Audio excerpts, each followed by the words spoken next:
Do y'all want to do the T.I. and Tiny shit, or you want to stay away from that? Oh, we could do it. I just don't know if people gonna fuck with what I got to say. Like, I think I'm on the same wave with you. okay. You guys are gonna judge me. I don't even follow it. No, I'm not judging. No, I mean, my take is that I'm fairly sure in this particular situation that the reason why there is no conversation as far as from T.I. side or Tiny is that there was an NDA signed and you better shut the fuck up before there's legal action. I think that's what I have on this one. Regardless of like what took place, I don't know what took place, but I think in this particular situation there was an NDA signed on all accounts. That's what's throwing me off. I'm so glad you said that because I had not considered that. But that's what's throwing me off. There hasn't been one of those type of. That's crazy to say. That's so crazy to say. But when I say those type of parties, I just mean around quote unquote famous people. There hasn't been one time where there wasn't NDAs at the fucking door, no matter who you were. So I'm curious as to how this is a thing, why this is a thing. I mean, that's the reason why you can't, in this particular situation, that's the reason why you can't go legal with it. So the idea is that you have to go to the public. Yeah. So if you're going to go with the public opinion, it's about how much we're going to allow you to talk in the public. So that was my take. That's what I was like, I don't know if people are going to fuck with this. So that's my take.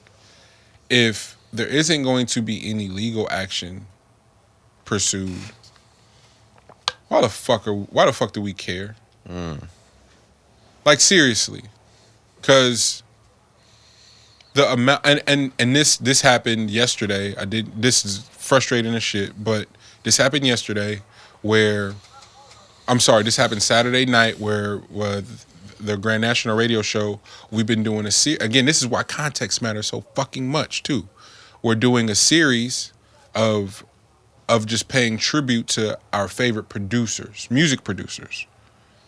We did Dilla, and it was the same weekend that Doom passed away.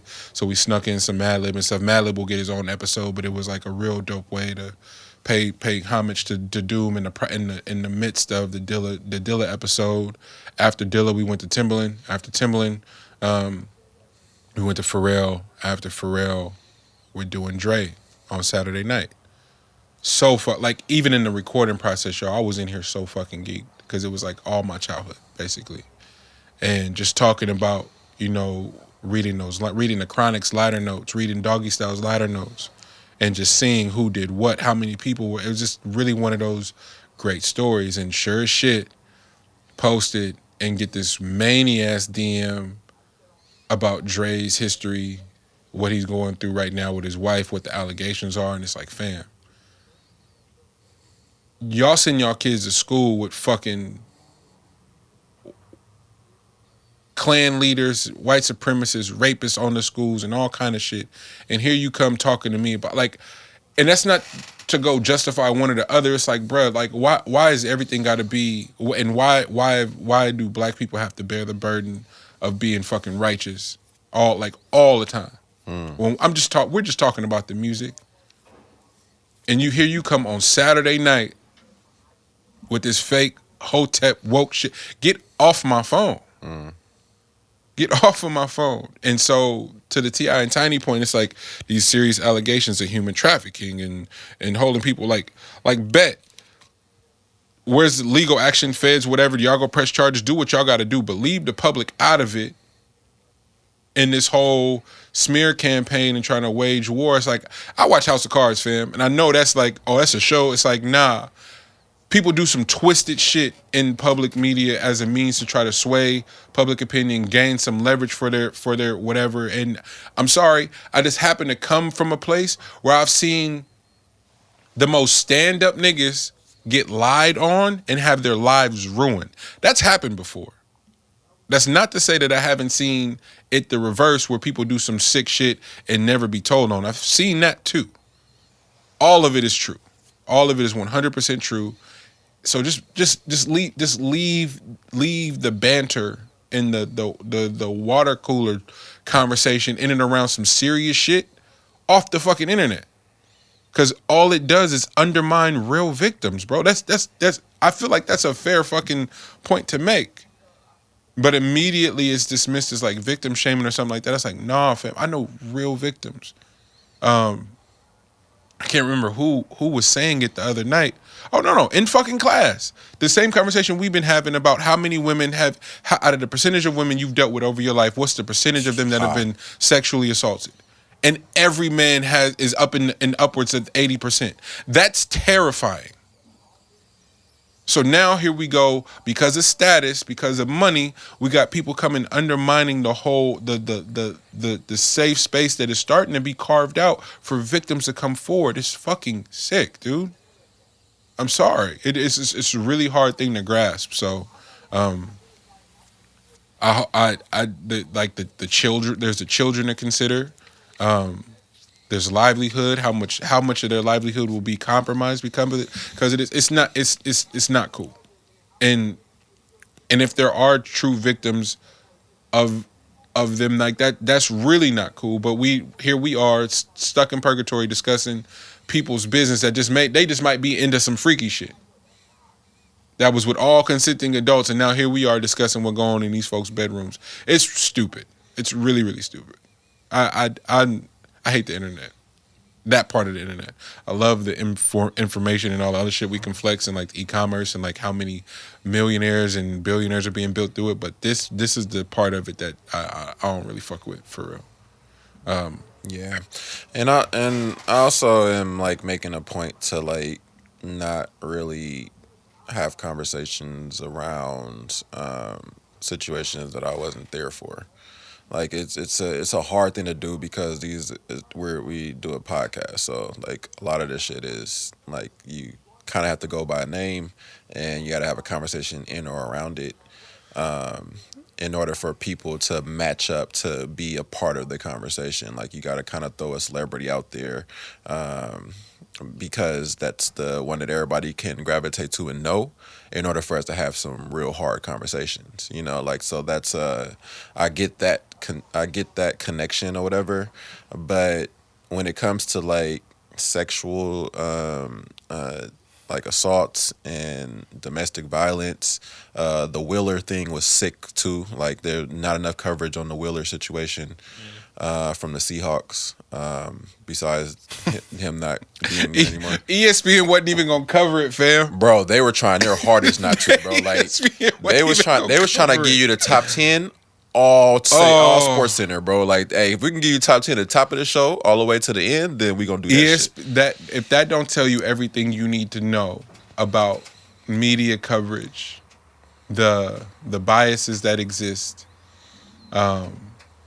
if that don't tell you everything you need to know, Jamel losing her job, Jamel and Michael Smith ultimately parting ways with ESPN, only for them to do that shit. Only for them covering shit in and around the president to become their main source of conversation over the next year and a half. Once they departed, it was just like, come on, fam, what are we doing? What are we doing for real? I'm ESPN. I've been off ESPN though. I've been done with them. Yeah, no, I was looking at ESPN the other day and I was like, there's a lot of Stephen A on here. Like, yeah, like who left? They may not. Bo may not survive much longer. Bo got one foot out the door. Hey, quiet as kept. Bo bingo. Quiet as kept. Bo got one, and it's funny because Bo is like super anti fucking up the money, and so he be trying to be hella cool. Like, y'all got me twisted. Y'all it's think a I'm good bag to have, money. But yeah, but these bags on the side are getting larger. Exactly. So, Bo, you can't fool nobody no more, Playboy. I see what's going on. It's getting less and less. My right time update is getting less and less, nigga. I'm feeling away. You lucky Evening Jones be doing numbers because the right time be like... Evening Jones is about shit, bro. The right time be so inconsistent now. I'm like, bro, this shit crazy. What's really going on? Everybody needs an Evening Jones just to get your shit on. Nah, facts. Tapping into Evening Jones. But yeah, like with the T.I. Tiny shit, it's just hopefully everybody, if whatever the situation is, hopefully it all gets handled the way that it needs to get handled. And like there's no innocent bystanders that get taken out in between that. You know what I'm saying? Yeah. That's a thing. So like, if the shit is true, then they should be held up to whatever that situation is. But if it's false, then then that shit is scum, and folks gotta stop doing that shit, bro. You gotta stand on shit. You gotta apologize publicly too. Like the same way you brought that shit to the public, you gotta apologize publicly. No, you don't. It's just gonna go away. It's just gonna go away. No, I'm saying that's the way I feel about like domestic violence folks, like the folks that do like the domestic violence shit. Like if you beat on your girl, your penalty should be, you gotta go toe to toe with niggas that feel a certain type of way about that shit. Yeah. And if you beat the first person, this is gonna be a Royal Rumble of just like the next person comes in. You know what I'm saying? Like they'll always come with this sick like, but you go. My head, it makes sense. I'm picturing like, so the dude win the first one, and then the music just dropped. And then Next man up, bro. Damn. Like, hey, just continuous, bro. Like, you gotta catch these hands from every everybody. Person that feel away. Nah, facts. You know what I'm saying? Like, we ain't going back to the stoning. Stoning is inhumane or whatever. But you can definitely catch these hands from multiple people coming at you. That is like, it's fair ones too. Like, it ain't like nobody about to jump you. Like, the next man up is gonna, like, that felt the way is next man up is coming in. Keep it a buck. That's how niggas used to get in trouble. Your mom tell everybody, nigga. So now you got to deal with your dad, your uncle, nigga, your auntie pulling up, nigga, your god brother. Like, bro, how many times I gotta have the same conversation? Bro, just whip me, man. So your mama told me you been fucking up. Like, fam, you telling all the business? The cold part is that they don't get you in the same day. No. It lasts. That shit like you didn't fam, I done did some amazing shit. I done did some real good in my life. I turned my life around. And here you come. You always want to bring me back old shit, man. You know what I'm saying? Like, that shit was last week. I turned my life around. I'm an honor student now, sir. It'd be even worse when you got that one cousin that always show up super late. So he comes when it's a family function. Yeah. And then he bring it up in front of everybody. So I heard, nigga. And then everybody going on. Like, damn. After he done got faded, so can't nobody calm him down. Yeah. Nah, cause see, that's what's wrong with ain't nobody here to check these little niggas. Like, whoa. You turned up at Thanksgiving, sir. That's crazy. It's turkey on the table. I was about to say, you still got cranberry sauce, nigga. You can't. Hey, don't you dare have cranberry sauce on your plate and try to check me. I'm sorry. Right. I need to fade. I need to fade. Fam, our hands are intertwined. We are giving thanks. What are you thankful for, sir? Like, why is this coming up now?